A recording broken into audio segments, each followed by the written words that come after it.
Alors, le mot faux est un mot très courant, hein. Ce n'est pas limité aux forêts et à l'Auvergne forestienne. C'est un mot grec, hein, qui est ensuite passé dans le latin. Ça veut dire une forme, parce que le contenant, format, la forme dans laquelle on mettait le cahier, a donné son nom au contenu.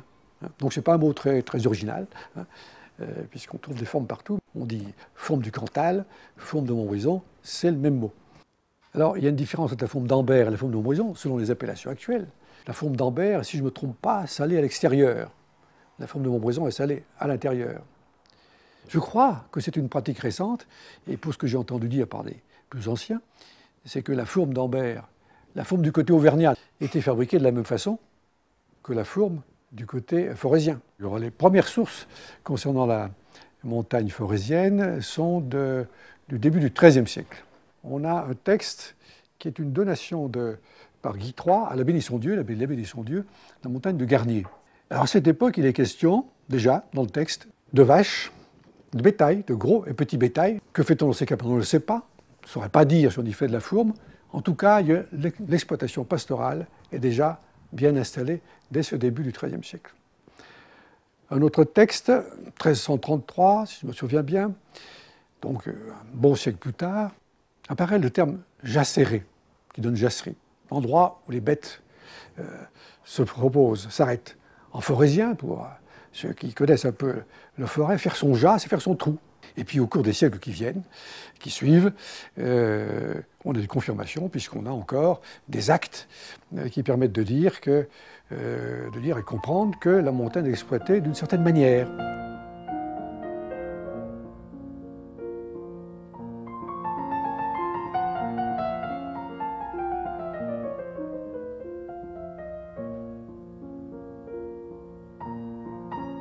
Ce que j'ai pu voir, moi, il y a près de 50 ans, en séjournant sur la montagne et en étudiant d'assez près le mode de fonctionnement, ne doit pas être très différent de ce qui s'y passait au XIXe ou XVIIIe siècle. On fabrique le fromage avec ces 3 ou 4 vaches. S'il y a 7, 8, 10 vaches, on fait 2 fourmes. S'il y en a un peu plus, on fait plusieurs fourmes. C'est du lait de vache un peu écrémé, pas trop, il ne faut pas trop l'écrémer parce que la fourme est trop sèche. On mélange du lait de la veille qui a séjourné, dont on prélève la crème pour faire le beurre, avec la traite du matin, chaude, qui elle, évidemment, n'est pas écrémée. Et puis on met à chauffer dans la chaudière, sous l'âtre, et on met à cailler avec de la présure, et était autrefois faite avec la caillette de veau.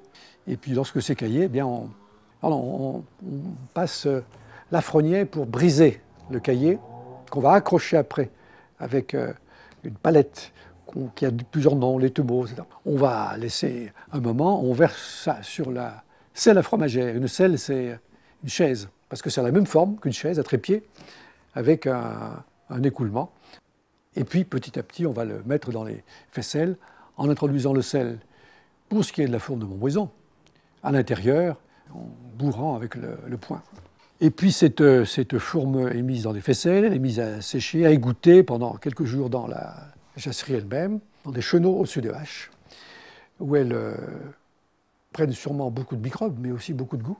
Elles sont tournées plusieurs fois sur les chenaux, et puis une fois qu'elles sont en mesure de se tenir toutes seules, elles sont mises à sécher droites dans le caveau, puis dans la cave, au coule l'eau, et au bout de 4, 5, 6 mois, elles seront bonnes à la vente, devenues orange, d'un orange très profond, qui n'est plus celui des fourmes d'aujourd'hui, qui sont les fourmes de laiterie.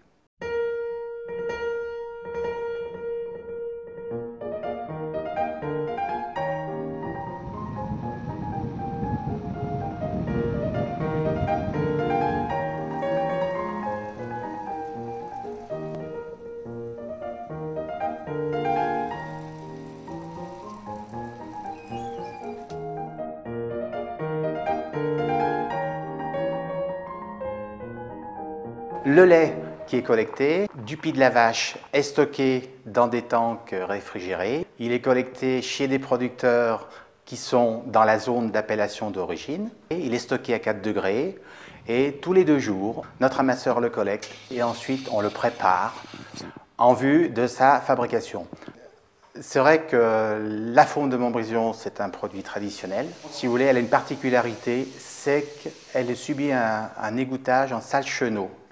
Le goût spécifique de la fourme de Montbrison, malgré les normes d'hygiène que l'on a mis en place au niveau de nos fromagers, cette maîtrise qui a été transmise de fromager en fromager, donc qui donne toujours cette petite touche, cette petite note fruitée donc à la fourme de Montbrison.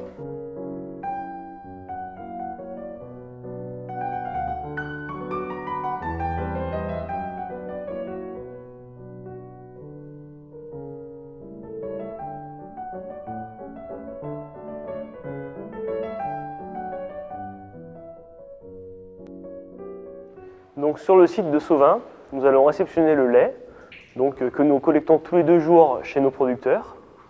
Donc ce lait-là, nous allons le prendre et le thermiser. Après thermisation, nous allons le stocker dans des cuves et le lendemain, nous allons le prendre pour le transformer. Nous allons y ajouter les ingrédients ou auxiliaires technologiques, à savoir les ferments lactiques, le pénicillium, donc c'est la moisissure bleue, le champignon, qui va donner ce bleu à la fourme.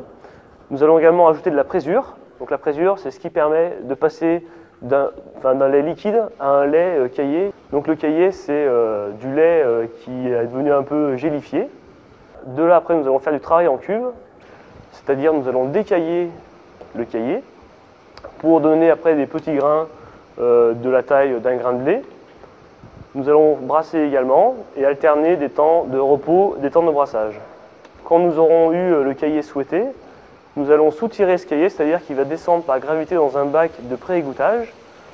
Le sérum sera retiré, donc on aura juste le fromage, le futur fromage qui va rester, donc sous forme d'un grand gâteau de caillé. De là, nous allons couper des petits blocs de gâteau que nous allons passer dans un broyeur. Donc le broyage, c'est une opération importante dans la fabrication de la fourme de Montbrison. Au final, on aura des émiettements de caillé qui, quand ils vont s'agglomérer, vont quand même rester ouverts. Et là-dedans, le bleu va pouvoir se développer.